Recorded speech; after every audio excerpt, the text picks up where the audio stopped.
name is Adrian Yu, and I do have some credibility behind my name. I've worked in the automation industry for 12 years. 11 of it has been in the gaming industry. So from that standpoint, I guess I'll actually go back one slide. I assume everyone here knows the benefits of continuous integration, and you guys are here for Jenkins because Jenkins is in the title. I started off as a software engineer in test, so I focused on automation scripts, and then eventually my team took on the builds at EA.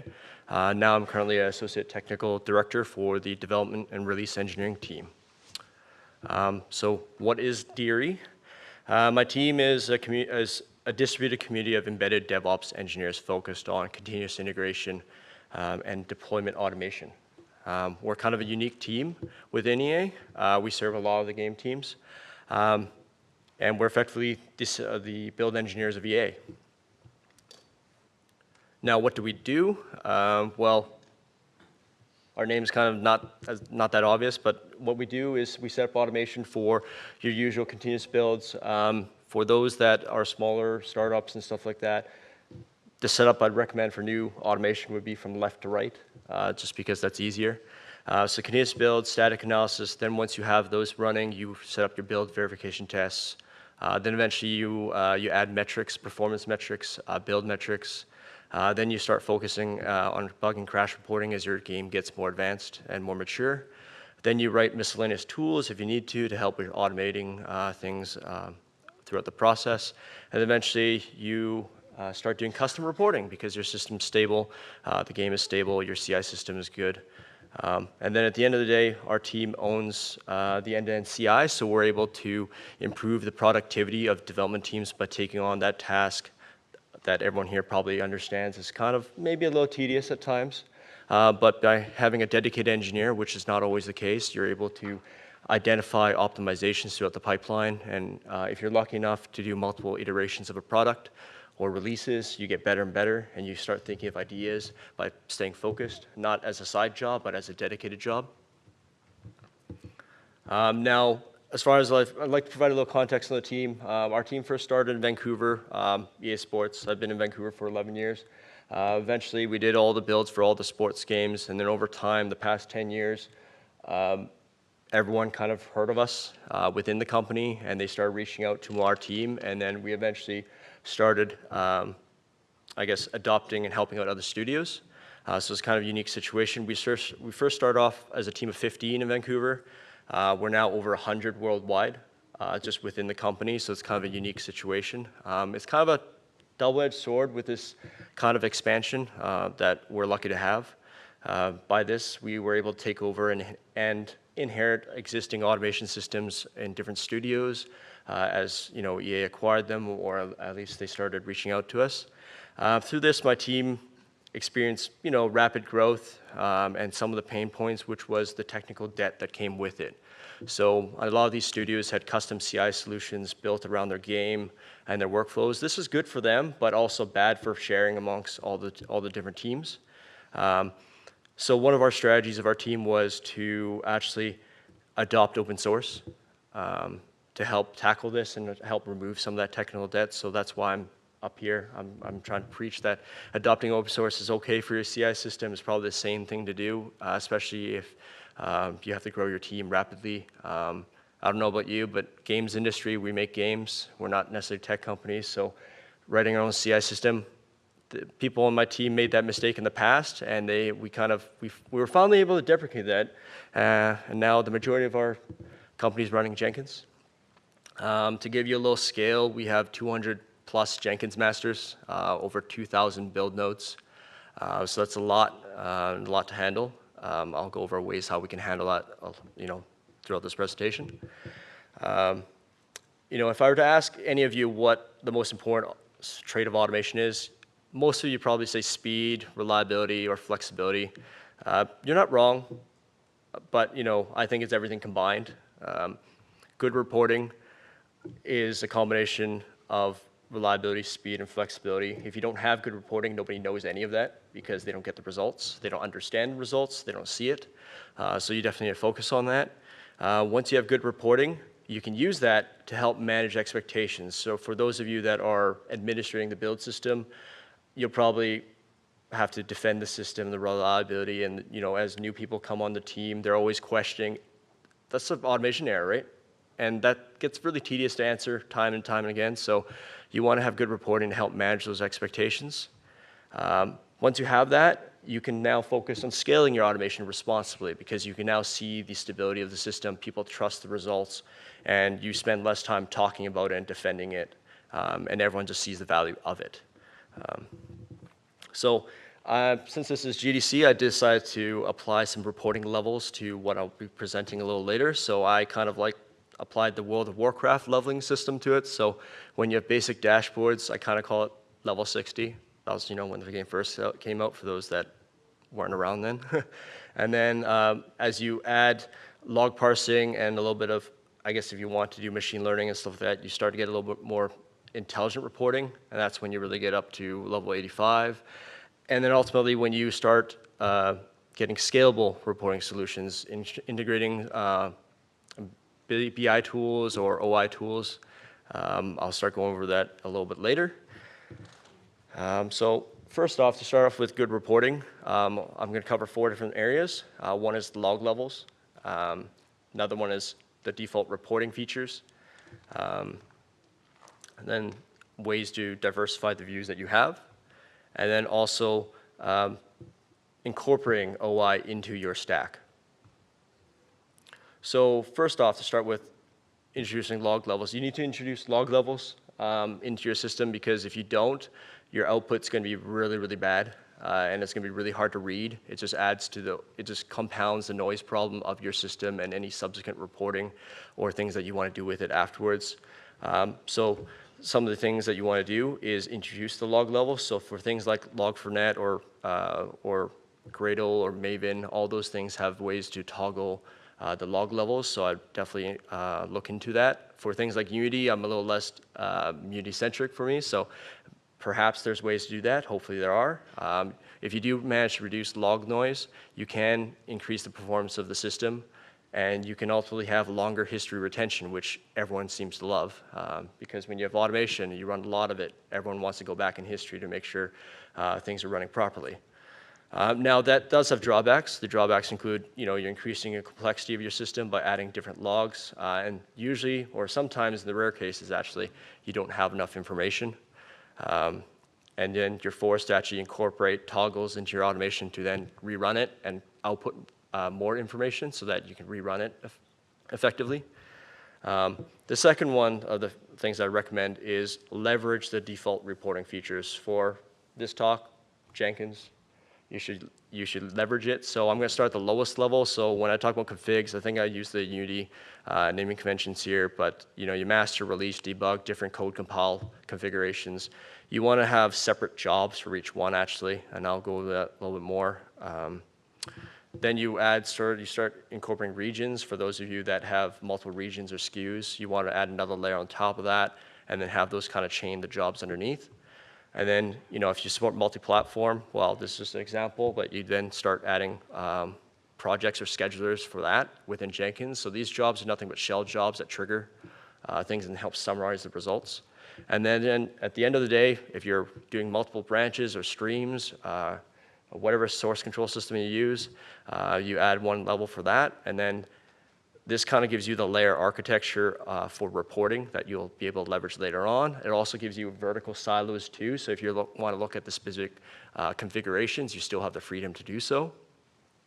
This is important to keep your automation levels modular so that you can leverage it later on. Now, once you have that, I break down views into 2 different types. One will be the dashboards, and another one will be direct feedback. Once you've applied that layer concept, you can start diversifying your views into these sections. Because at the end of the day, what a QA manager wants to see, what an engineer wants to see, or a producer, they're all going to be different. And in the past, my team tried to design an automation system that satisfied everyone at the same time, and that was horrible. Some people were happy. There's always unhappy people. So you want to actually break that out. And for us, we actually broke out our dashboards into primarily 2 points. One for job overview, so you look at all that job reporting at a massive scale on a dashboard of some sort.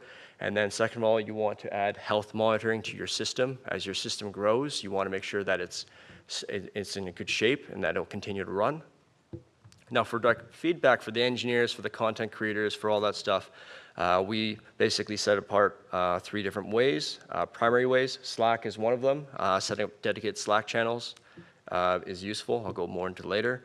Then email, of course, everyone's used to email. People hate the spam, but I'll go into ways where you can control some of that later. And then incorporating log parsers so that you don't have to manually debug automation failures as much. So first off, going into immediately an example, open source plugin called the Extra Columns plugin. I highly recommend it. We use it it's useful for build engineers. In this case, I've obfuscated some of the information, but the job information's there. So the interesting columns that you can add immediately are the console output plugin, or the icon actually. So instead of doing a traditional click, you just click there and it jumps straight to the console output, saves you extra clicks.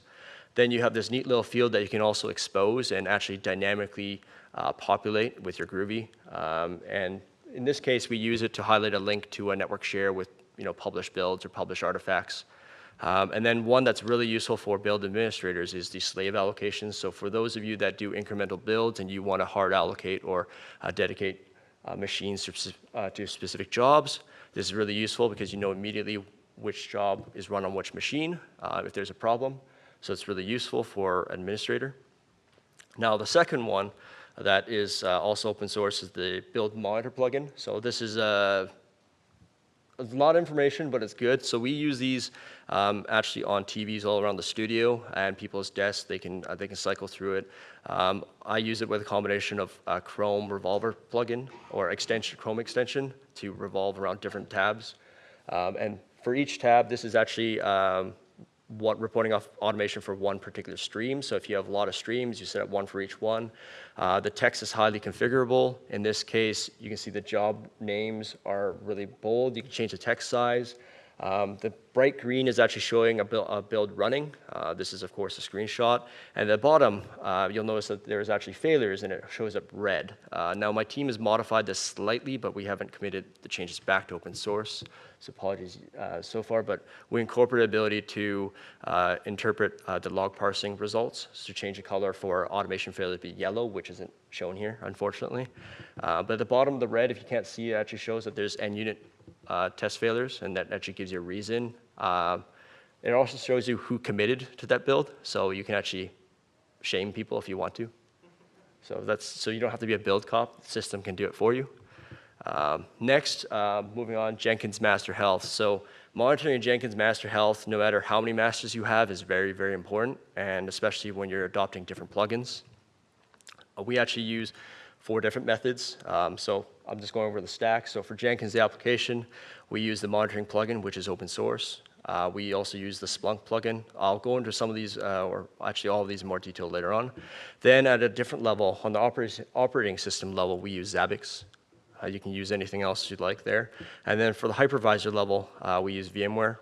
So as you can see, we have multiple layers of monitoring. So in case the Jenkins application becomes unresponsive, we can go down to the next lowest level. We have many different levels to go.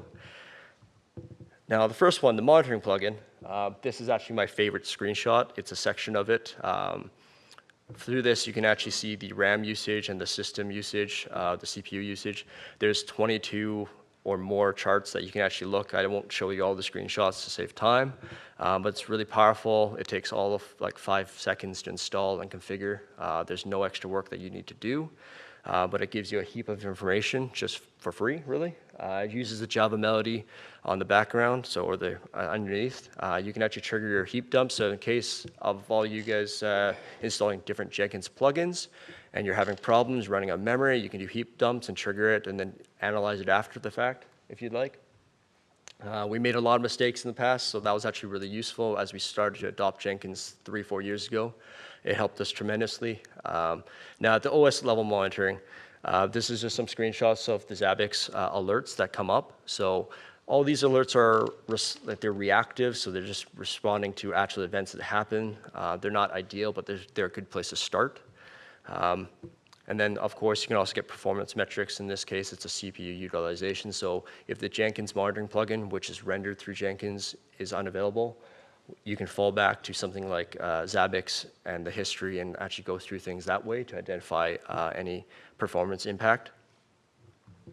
Now, at the hypervisor level, we're lucky enough to use VMware, so we're able to actually go and use the VMware monitoring or the performance monitoring in vCenter or vSphere.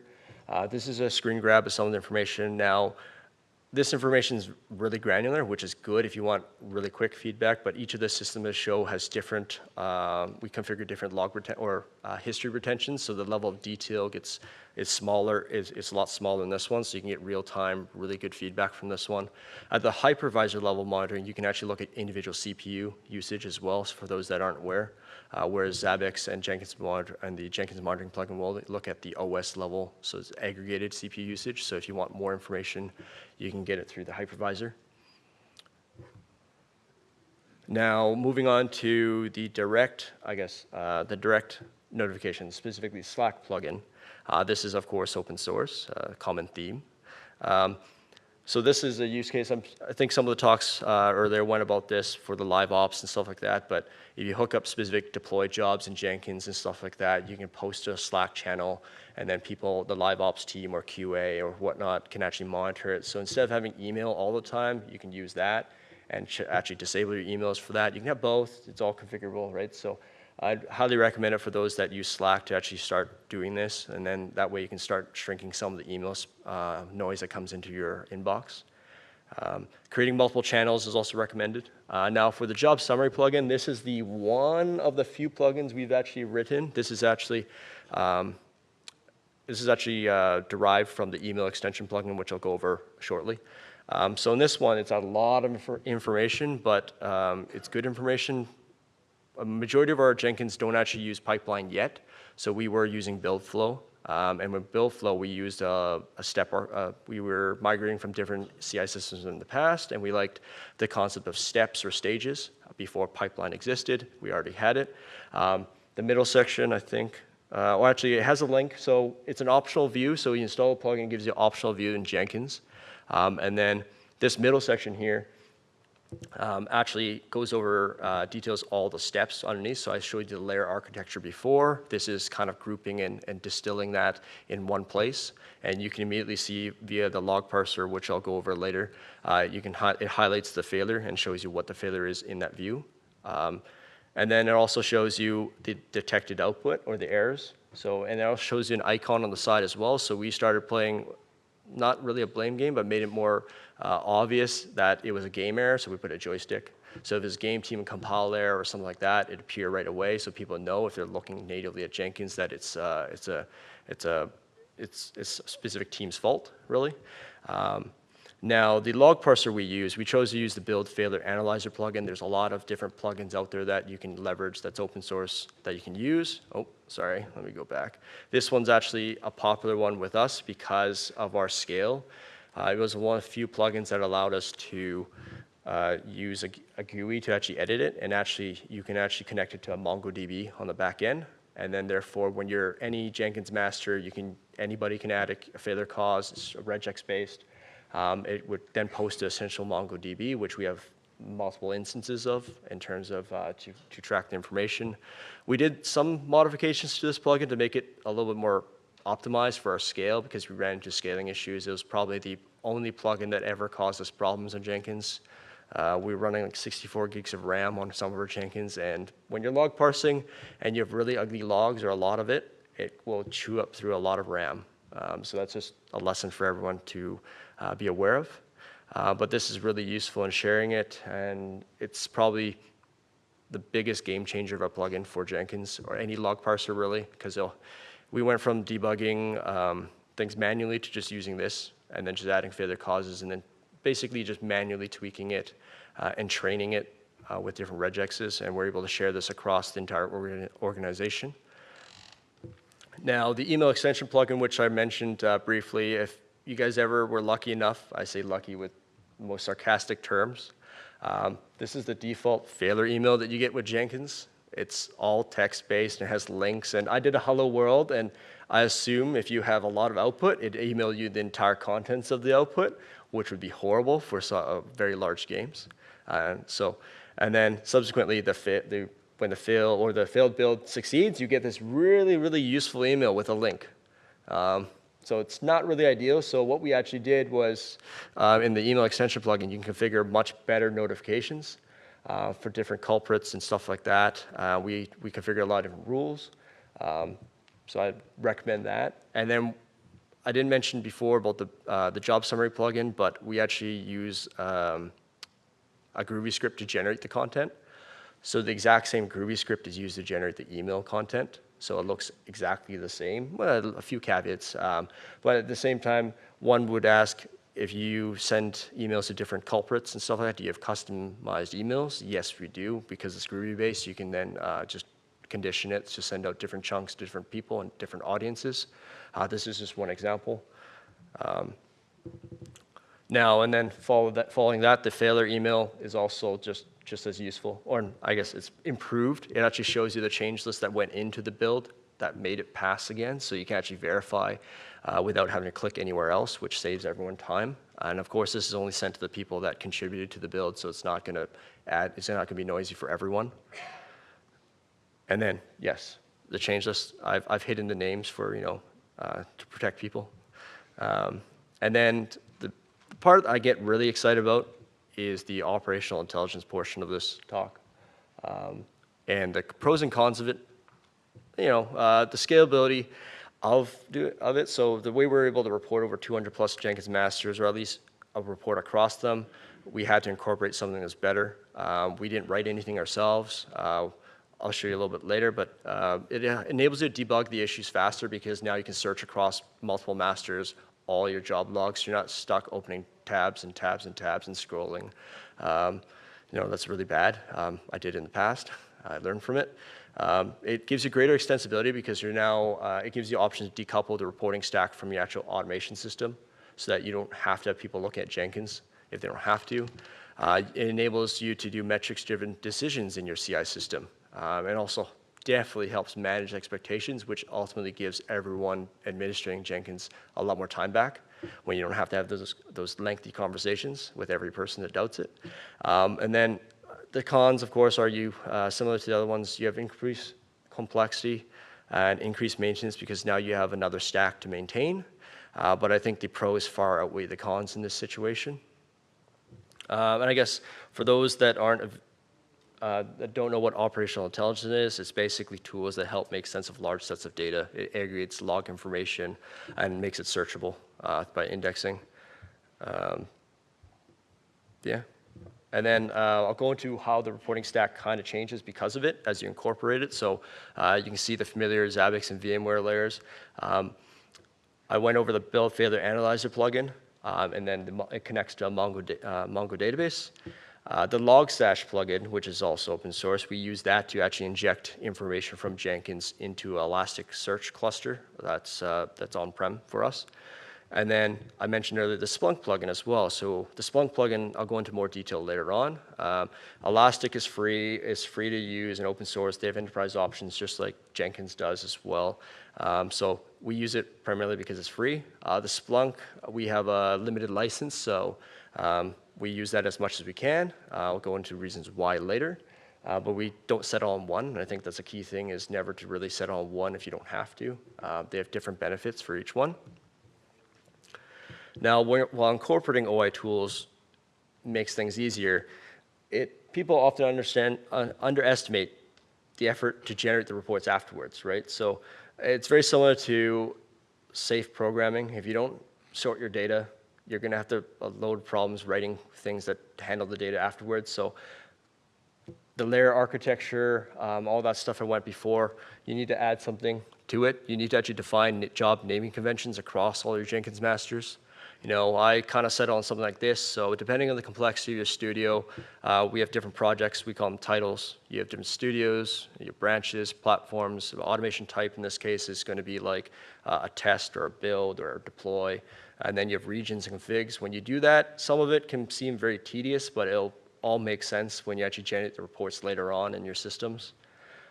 You definitely need to define an infrastructure naming convention if you don't already have one, because you need to know where things are running. If you have multiple studios around the world and you don't name it separately, it just makes, even if you report on it, it would make no sense. And then apply the layer concept I mentioned earlier. So I gave some examples in terms of some of the names we have. Mainline, so ML, all SKU trigger. So it's just a trigger project. It has no real logic underneath other than chaining it to a bunch of other jobs. You can do this a lot easier in pipeline now, but we did in build flow. We don't have to use build flow. You can do it freestyle as well if you like, but that's definitely very important. When you do that, you can then report at any one of those levels, and that's really useful to create those different visualizations I mentioned earlier for all the different audiences. Now, the Logstash plugin, as I mentioned earlier, it goes into Elastic. The configuration is really easy. It's about 5 lines. As long as you have a cluster set up, that's basically it. And then there's another step afterwards. You can configure, you have to add a post-build step to each thing. There are scripts available online to just mass add it to the Jenkins script console, so it's really easy. If you want to just mass log every single build log of all your Jenkins jobs in a master, you can do that. And then this is the post-build step. You can specify how many lines. So you don't have to do all of them. You can do a tail. So in this case, it's I think 4,000 lines, which is usually way more than enough. And then this example is for all those people in this room that's encountered random compile errors in an automation system. I don't know about you, but if you had to debug that and track that and tally that up manually, that would be really hard, and really no one would want to do it. In this case, we shoved everything in ElasticSearch, and one of our engineers created a graph.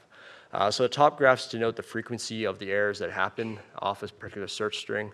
And then the bottom charts kind of give you a visualization how widespread the problem is. So once you know how many occurrences are happening from the top charts, you can kind of focus it a little bit more. So the inner pie is graphing how many Jenkins masters this problem is having, or it appears on. So in this case, I think it was like 5 from this graph. And then the other one, this secondary layer pie chart denotes what kind of Jenkins jobs it's been seeing this failure. So not only do you have the master, you have the jobs that they're occurring on and the frequency. And then the last one is the specific steps, I think. The nodes, the build nodes. So you can actually find out all that information just by shoving your information in and then doing a search. In this case, the random compiler error was caused by antivirus locking files on the build machines. So I'm sure everyone's sort of encountered that, and it's painful. Well, in this case, you're able to use metrics and reports to actually prove that it's a problem to people that control it.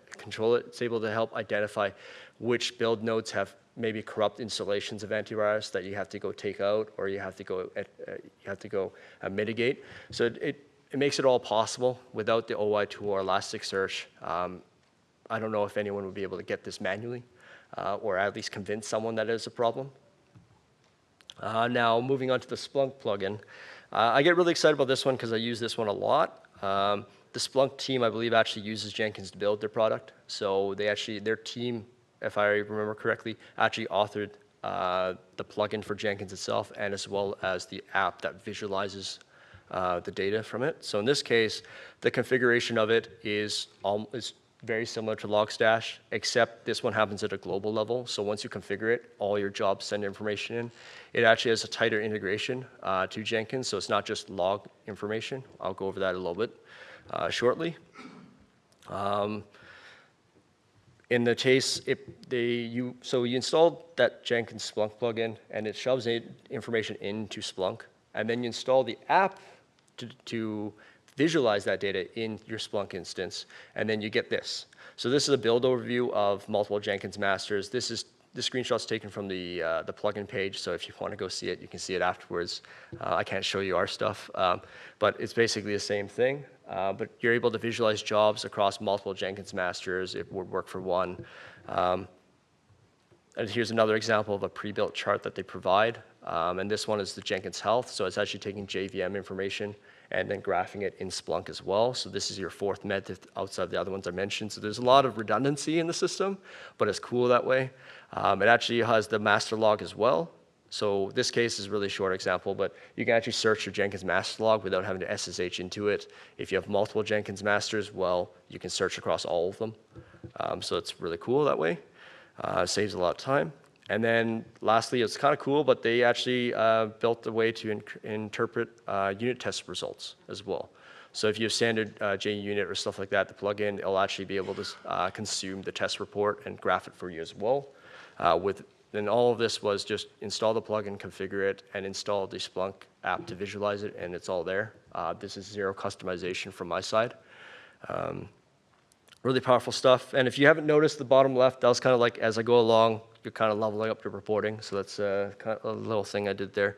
Now, once you have that, that data hooked up to your OI systems, this is where managing expectations becomes really easy because we're able to aggregate all the job run information from your Jenkins all across. So instead of just having your trends view, you actually can just do all your jobs at once. Now, yellow is bad in this case. It's an automation error classification. I'll give you the legend now, so it makes a lot more sense. Orange is bad data, so that just means the log parser wasn't able to determine a failure cause. And then there's no script errors that appeared. There's also very few aborted builds. The game failures are denoted as, compile errors, linking errors, stuff like that. And then success is just the build passed. So immediately from here, you can see the system's either super reliable or super unreliable. So the big yellow part actually looks a lot worse than it actually is.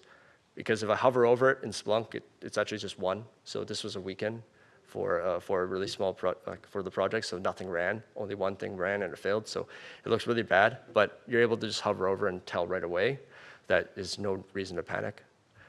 Now, on the exact same data, so this is reporting off the build failure analyzer data that is in MongoDB that we ingested into Splunk in this case. This is the exact same legend, same color scheme, same legend. This is really noisy. This is actually reliability on each project, Jenkins job. So each vertical column is a Jenkins job, but right now you're able to tell which jobs are stable, which ones aren't from the color coding, and it's really powerful for the build as an administrator of Jenkins and for my team to actually go and address problematic builds. Now, this example, there's full drill down capability. So if you hover over something, it gives you a number of instances. If you click into it, you actually get to draw, not the build logs, but at least the metadata that is collected by the build failure analyzer plugin. And you're able to determine exactly when it happened and other information as well. So it's really powerful that way. You can, of course, reconstruct the Jenkins job link. But because this system, this data is in Splunk and not in Jenkins, if your Jenkins log history retention is really low, you can have a lot more longer history in Splunk. And the fact that Splunk and Elastic both compress the information and keep a lot more. So it's really good. Now, earlier you saw the graph about the overall project reliability of a bunch of automation jobs. Well, you can break it down by stream. So if you're a particular team or QA or producers or lead engineers focus on a particular feature stream or something like that, you build a report for them. And then they're able to consume that information. So you can have multiple ones. These are all screenshots of specific reports. You can have a dashboards with multiple ones, so it makes a lot more sense. But in this case, this is an example. This one actually has project names that you can actually see. So that's really good for them. Subsequently, the same set of data, I can generate pie charts to visualize which problems are the most frequent. In this case, the big green is actually a linking, I think, a dependency error, so it's not actually our fault. You can filter it by different failure categories within our system. So if you're a Jenkins administrator, we can look at specific failures. If you're a game team, you can look at other ones. It's useful that way. Once you have successfully managed expectations of everyone and people trust the system and they really like it, they're never happy. They want things to be faster all the time, right? So off the same set of data, noticing a theme, we're able to generate or calculate the mean, max, and min job times and plot it. Now this plot's kind of ugly to look at because it's got all the jobs or a lot of jobs. So I actually have filters at the top if you can't see that you can filter by job names and stuff like that. So you can filter it down across different Jenkins masters. This one I limited to just one because looking after everything would be a mistake. You wouldn't be able to see anything. Now that helps. We also do we also calculate the standard deviation, which is really useful for people that like tables and numbers. Because job times, not just speed, but people want consistency. You know, when QA has to plan for when do you start a build, when do they have to have people in to test? Inevitably, as much automated tests you do, you're going to still have manual QA come verify things. We're able to track, you know, how consistent the build time is. So, you know, if it differs 2 to 3 minutes or something like that, that way you can get a better ballpark how long or when to schedule people to come in. So it's really useful that way. Subsequently, you can also just plot a line chart. Now, the line charts in the middle are kind of ugly because it was a weekend, there's no data. But, you know, many types of visualizations that were built, you know, just at a fingertip from the same set of data. All these graphs would probably take me maybe 5-10 minutes to create, and then they're shareable across all the data. A lot less time than talking to individuals, might I add. Now, once you have that was on the build data. You can also incorporate other information, not only Jenkins, but your performance metrics. So if you want to ingest anything text-based, you just shove it into either Elastic or in this case Splunk, and then you're able to plot. In this case, I believe it's the memory high watermark. So at a CL basis on the axis, you're able to tell for a very stable game as CLs go in and out, and through the automated tests, the metrics you're collecting, you're able to detect when a performance impact has happened, and people are able to address that a lot sooner than if they did it manually. So it keeps the performance high.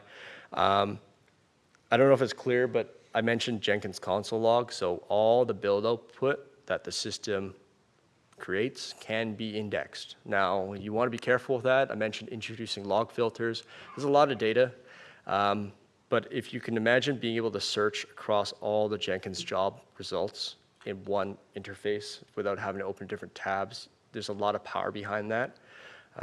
And that's what really makes me giddy when I look at the system. I'm able to use it for multiple reasons. I mentioned it helps improve debug, or helps reduce debug time for failures. In this case, I'm going to go over the example of the Perforce errors. So in this case, I can't really read. I'm trying to read my screenshot, but in one search of this simple search query, I specify the index where the data is, and then I specify the type of data or the source type, and then I just type Perforce password. I was able to identify 104 different Perforce connection issues over 3 different Jenkins masters, over 15 jobs, and a total of 43 unique job runs from that simple search. And that kind of highlights, I think, it summarizes the kind of power that you would have in debugging something at scale if you incorporate this type of tool. Now, Splunk does cost money, but you can do this in Elastic as well. A lot of these things that I talk about, there's a lot of stuff that's Jenkins specific, but the concepts can be applied to anything really, and not just games too. Now, the second example that I'll go over is, you know, I actually use it to optimize Java server builds with knowing nothing about Java and the server itself. So I became involved with the team relatively recently, and I had no idea how their system was. All I knew was the server was Java-based, and I knew it was Maven. So I was like, okay, great. I have a start. And I was like, I actually used Splunk to figure out things for me and help me onboard me. So in this case, I wanted to optimize the server build, and I'm going, well, I know Maven. I heard rumblings from other engineers that Maven was downloading packages from the public Maven repo constantly. So like, okay. So we had an Artifactory cache or Artifactory server locally. So like, okay, what if we publicly, or what if we just, you know, cache the stuff locally and have a local Artifactory cache? And like, okay, so which repos do we need? So since I had all the job logs, I was able to search across all of them. I did a little thing called extracted fields in Splunk, which is able to interpret job logs and actually isolate and create fields, unique fields. And I created one that would give me all the unique URLs that we were downloading. And then that kind of highlighted there, that was kind of like the extracted field that I created. It's actually called Maven repo, you know, really aptly named. And then I was able to construct a chart, or actually not a chart. This is a chart and a line chart, but I created a job, or my engineers created a job that one built with the default settings, nothing changed. The second one was pointing at our local Artifactory cache, and we're able to track that on average by just looking at local Maven repo. We were able to save 1 minute build time from our jobs. And that was without looking at the code, just using the job parsing, and I thought that was really cool. And then I think the Maven repo went down a couple times, I guess, earlier. So that was really useful that we were able to at least isolate the system from the public Maven repo so that it kept our build stability up higher, even higher. Now, the other one is once you have that data in, Splunk offers a machine learning kit, and so does Elastic as well. I think you have to pay for the Elastic one, and Splunk you have to pay for too. But it just shows that it unlocks a lot of potential. And kind of the next steps for my team will be to look at this stuff. I don't have any examples. We were starting to experiment with looking at the log or the drive space. So whenever you're syncing and the artifacts and trying to predict, do more predictive reporting rather than reactive reporting. Now, once you have all that, you can now probably scale your automation a lot better. So my recommendations for that are going to be really loose, and they're going to be really high level. But this is really important. And if I spoke to a number of you before, then I apologize for ranting again. But you got to factor in the talent. So in our industry, CI is not the most glorious thing. The companies that we work for may not value us as much as we think they should. So you should factor in the talent that you have and that you can retain. I don't know how many of us are contractors, how many of you guys are full time, but there's not a lot. Within EA, it's definitely improving. To do that, you need to definitely minimize the technical debt within your stack, and leveraging open source or existing enterprise tools is definitely the way to go. There's also transferable skills. And then you will definitely want to apply configuration as code principles, as well as infrastructure as code principles to help scale your automation responsibly. I won't go into too much detail for those ones because I'd be up here forever. But on our team, I'll go over the high level stuff. I mentioned we used the build flow plugin before. We still use it in some of our legacy systems, but we're migrating to the pipeline plugin. I know that I was there for the whole ride when they kind of deprecated build flow, and they hired all the people that made it into developing pipelines, so that's kind of cool and bad at the same time. It's extensible and powerful, the fact that you can use the Groovy domain-specific language to do basically anything you want. It offers the staged view, which is very similar to our custom CI tool that we built 6-7 years ago at EA. It actually looks very similar to it, which is kind of ironic. And then it offers optional Blue Ocean pipeline editor. Now this view is kind of cool. I think there's other CI systems with views like this as well, but Jenkins realized that the way that you view results is not the best, and they started trying to improve it. So that's good for them and good for us as well. Now next, moving on, that isn't the only thing you need though, because that only solves when you actually run a job.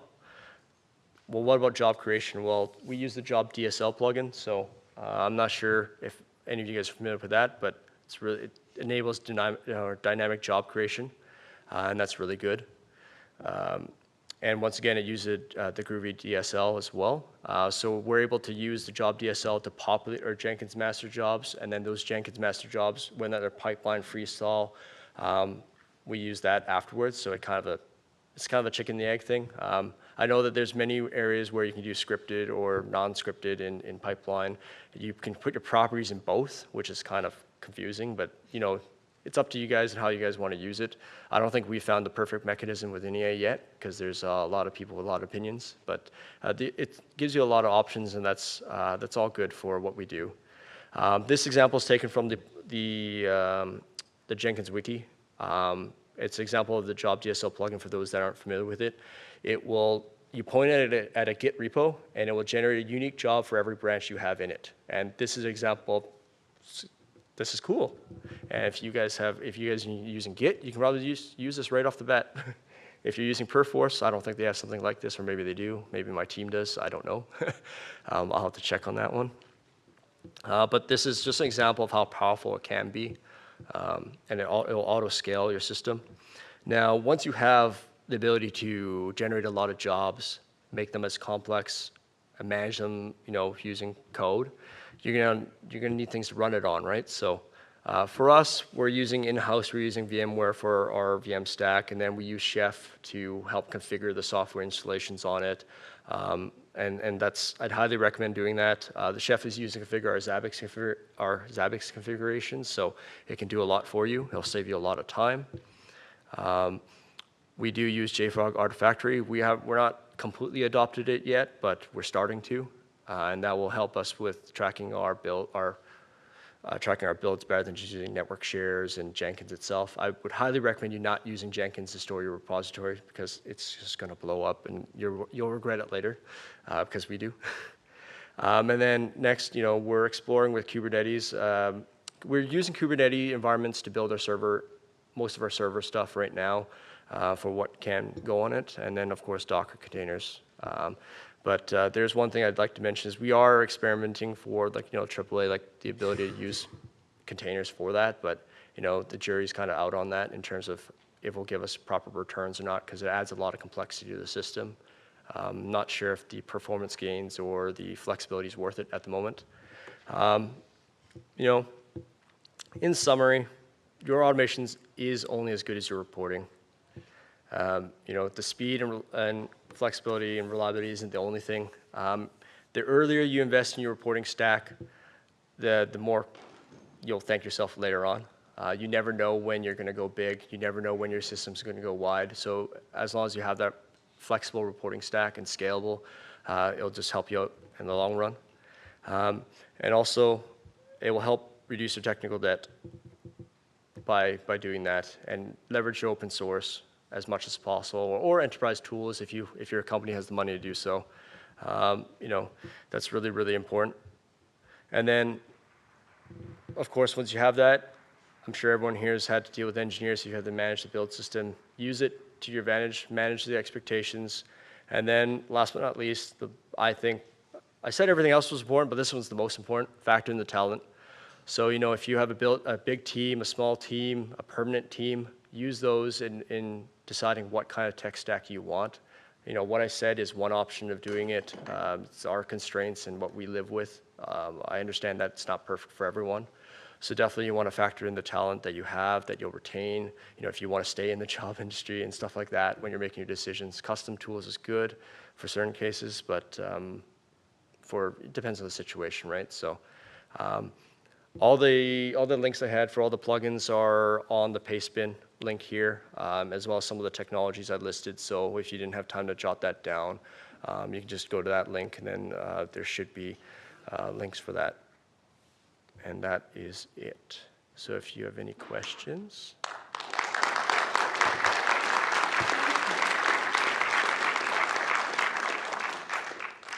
I guess if you have questions, please go to the mic.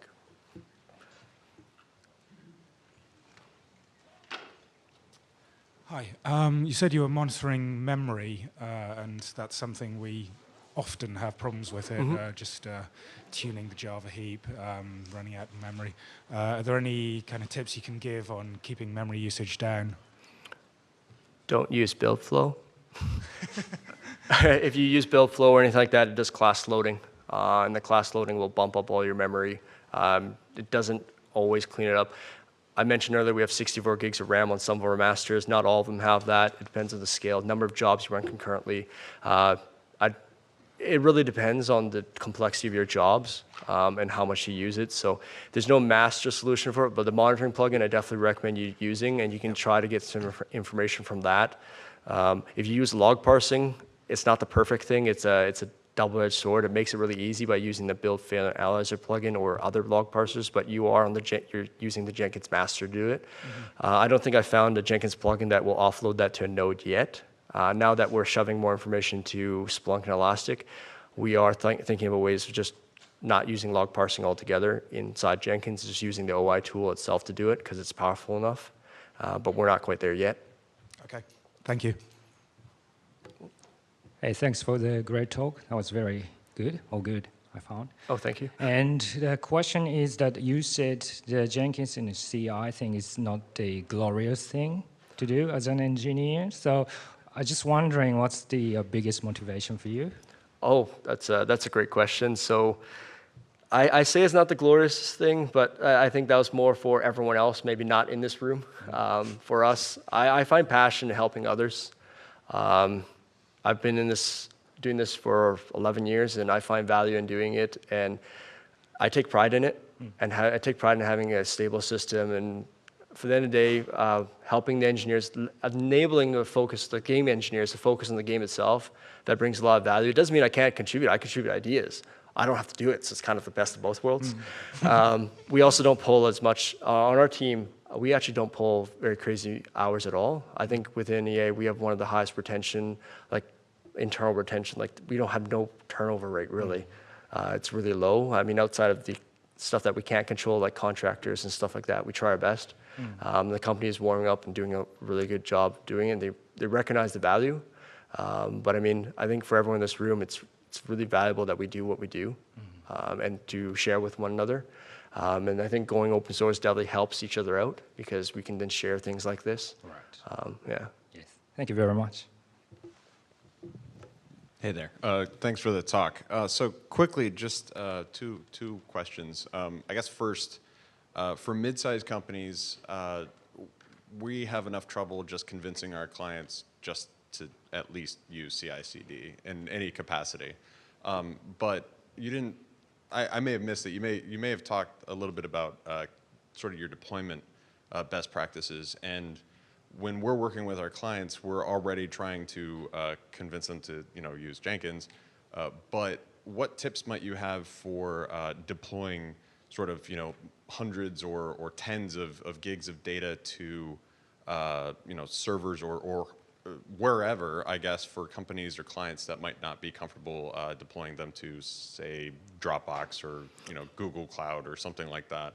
That is a very good question. So I'm lucky enough to not have that problem myself personally. Within EA, we have our own a team called RPM, Release and Preservation Management. So there's a talk earlier about preserving stuff. We work directly with them. They also manage the distribution network. So I know that we use a dedicated hardware to do that, to securely transfer data like that encrypted. We do it to, I think, Amazon. So that's just an example of how you can push things to the cloud using dedicated hardware. Now, the piece of hardware is quite expensive, but when you're looking at securing things and not increasing your software side, I mean, other than secure FTP, I mean, that'd be the free stuff to try to use to start with. Yeah, it's start with. We also within the company we use WAN accelerators, wide area network accelerators hardware. So that's also expensive. But I mean, there's hardware options for optimizing that, and those are specifically used for, your code-developed studios and stuff like that, and your big games, right? Now, as far as convincing people to use CI, it's hard. It really is. There's nothing harder than convincing people that don't want to change. The quickest way, and that's why, if you have time and you can invest in Elastic, if you have money constraints, definitely go down that route first. Hook up the data, start using it, generate the reports, get buy-in with those reports because execs, non-technical people love those. Even technical people love that because numbers shut people up. So if you can do that, then that's the way to go. And then I mentioned a slide deck about setting the automation. Set up the builds first, and then your static analysis. Those are the easiest to do. And they'll start getting you some returns. The test will be the most difficult step, I think, because you need to decide on a test framework. Every game is different. If you're using Unity or Unreal, I think you have your leg up. That they have test frameworks that you can leverage. I know some parts of our team or our company do that. So I think you just need to analyze it. But there's a lot of free options I said there, and that was kind of my inspiration of the talk. We also use free stuff. And my team, we will be looking at contributing some of our stuff back to open source, but I still need to go through most of the red tape. Okay, so I guess leading into the second question, right? So we've thankfully convinced our clients to use CI and CD. It's just necessarily trying to convince them to put some more money into the hardware and kind of upgrading. But I guess thinking sort of stepping aside from that, do you have any tips, I guess, I don't know if you're involved sort of in the hiring process at EA, but do you have any sort of tips to try and attract talent that is in CI/CD? Because we're having issues trying to find more like-minded individuals. And I guess, is there a Discord channel or something out there that you might go for to find someone who's interested in doing that? That's a great question. I know that the automated testing roundtable is happening at the same time. I think there's individuals like in this room here. Our community is quite small, especially in the gaming the gaming community. So this is the first time I think there's a dedicated CI talk or somewhat like that. So I'm excited that all you guys showed up, actually. I was like, this is a big room. I hope I have some people come, especially at this time, this time slot. I don't know if you want to set something up. I'd be more than welcome to help join it. But I didn't mention, I had my slide deck. I forgot a lot, but I was involved with hiring like majority of the 30, 40 engineers on the team. The thing that I look at for the most on our team is the passion. Technical ability is never, for our stuff, it's nice, but the passion is the most important one to do, because passionate people, they always learn. And my team's evolved. I've evolved with my team, and our team's evolved constantly. So I think that's the expectation to have those individuals. I started reaching out to local universities from Vancouver, where I work, and trying to do that. I haven't had that much time, but I think it's a hard one, because no school really teaches it. I did have. That's kind of part of the issue too. There's no class about it. So hopefully by me doing a talk and by us talking more as a community, we'll start garnering that attention and actually bringing that, there's actually a career path in CI within not just the game industry, but at large. And it's very important, so. Cool, thank you, Adrian. Yeah, that's it. Thank you, everyone.